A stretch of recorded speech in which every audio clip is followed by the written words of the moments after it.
बहू कहाँ मर गई? जिंदा हूँ माँ जी। तो फिर मेरी चाय क्यों नहीं आई अभी तक? कब से पूजा करके बैठी हूँ।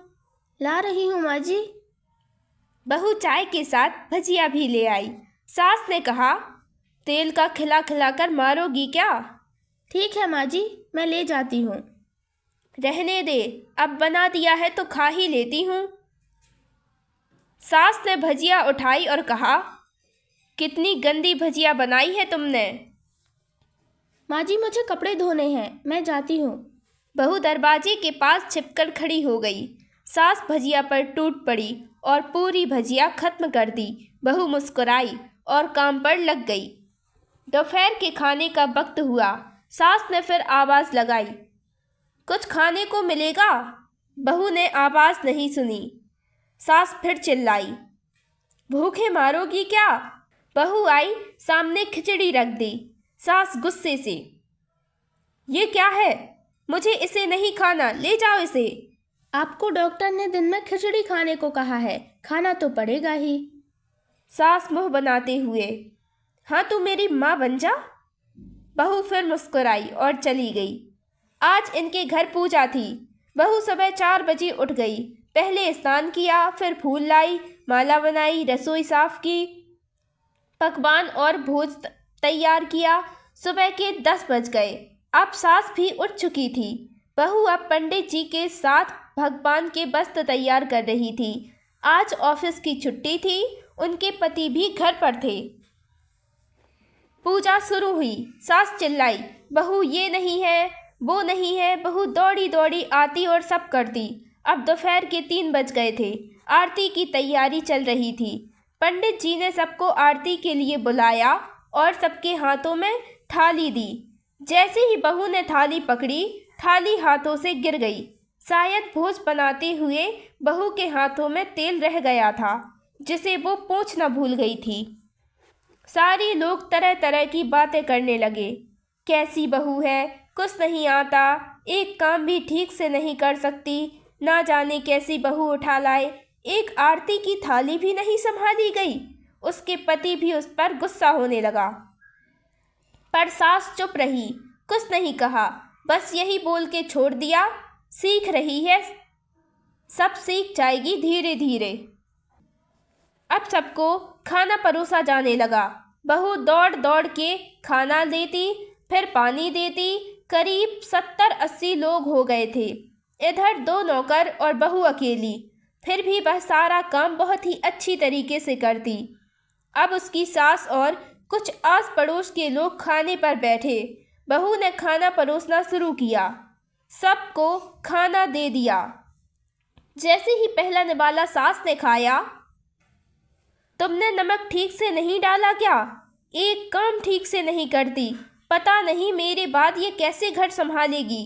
आस पड़ोस वालों को तो जानते ही हो साहब, वो बस बहाना ढूंढते हैं नुक्स निकालने का। फिर वो सब शुरू हो गए, ऐसा खाना है, ऐसी बहू है, ये वो वगैरह वगैरह। दिन रात में जगराता का कार्यक्रम रखा गया था। बहू भी 1-2 गीत गाने के लिए स्टेज पर चढ़ गई। सास जोर से चिल्लाई, मेरी नाक मत कटा देना, गाना नहीं आता तो मत गा, वापस आ जा। बहू मुस्कुराई और गाने लगी। सबने उसके गाने की बहुत तारीफ की, पर सास मुंह फुलाते हुए बोली, इससे अच्छा तो मैं गाती थी जवानी में, तुझे तो कुछ भी नहीं आता। बहू मुस्कुराई और चली गई। अब रात का खाना खिलाया जा रहा था। उसके पति ऑफिस के दोस्त साइड में ही ड्रिंक करने लगे। उसका पति चिल्लाता, थोड़ा बर्फ लाओ, तो सास चिल्लाती, यहाँ दाल नहीं है। फिर चिल्लाता, कोल्ड ड्रिंक नहीं है, पापड़ ले आओ। इधर उधर आखिरी में उसके पति की शराब गिर गई उसके एक दोस्त के ऊपर और बोतल टूट गई। पति गुस्से में 2 झापड़ अपनी पत्नी को लगाते हुए कहता है, जाहिल कहीं की, देखकर नहीं कर सकती, तुझे इतना भी काम नहीं आता। सारे लोग देखने लगे। उसकी पत्नी रोते हुए कमरे की तरफ दौड़ी। फिर उसके दोस्त ने कहा, क्या यार, पूरा मूड खराब कर दिया। यहाँ नहीं बुलाया होता तो हम कहीं और पार्टी कर लेते।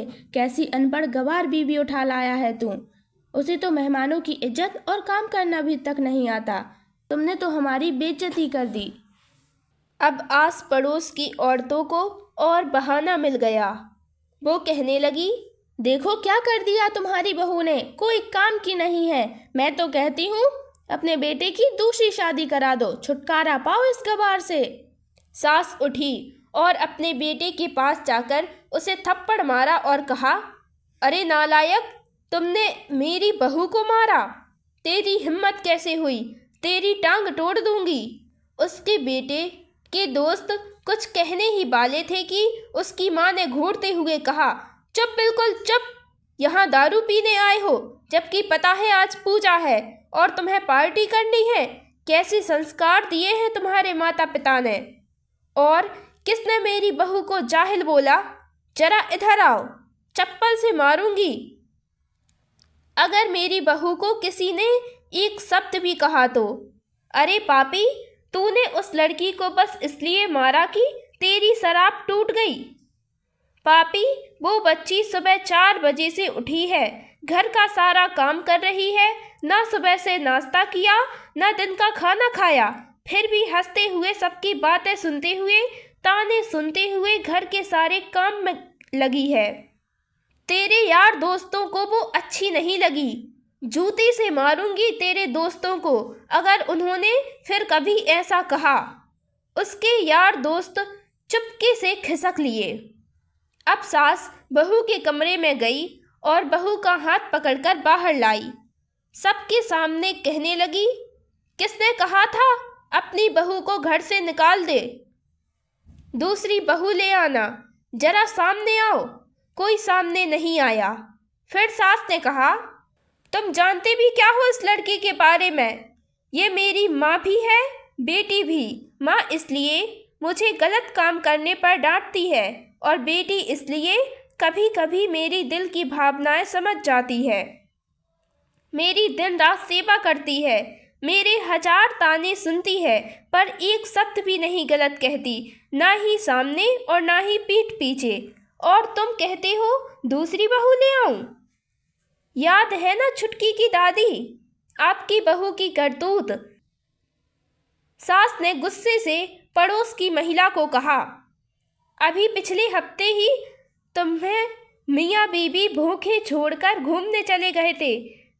मेरी इसी बहू ने 7 दिनों तक तुम्हारे घर पर खाना पानी, यहाँ तक कि तुम्हारे पैर तक दबाए थे, और तुम इसे जाहिल बोलती हो।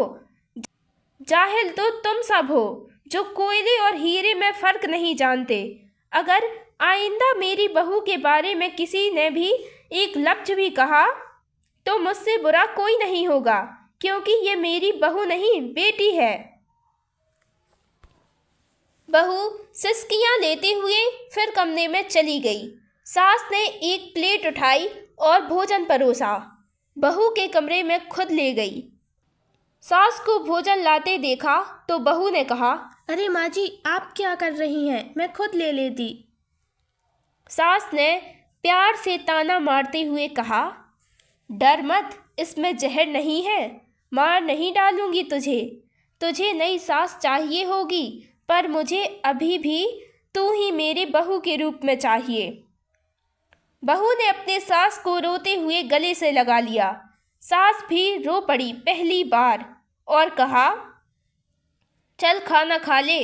फिर मजाक करते हुए कहा, फिर मेरे पैर दबाने आ जाना, और ये ख्याल मन में मत लाना कि सास ने पैर बोले हैं तो मैं उनका गला दबा दूंगी, क्योंकि कभी मैं भी यही सोचती थी। दोनों खूब हंसने लगती हैं। कुछ रिश्ते बहुत मीठे होते हैं, बस बातें कड़वी होती हैं।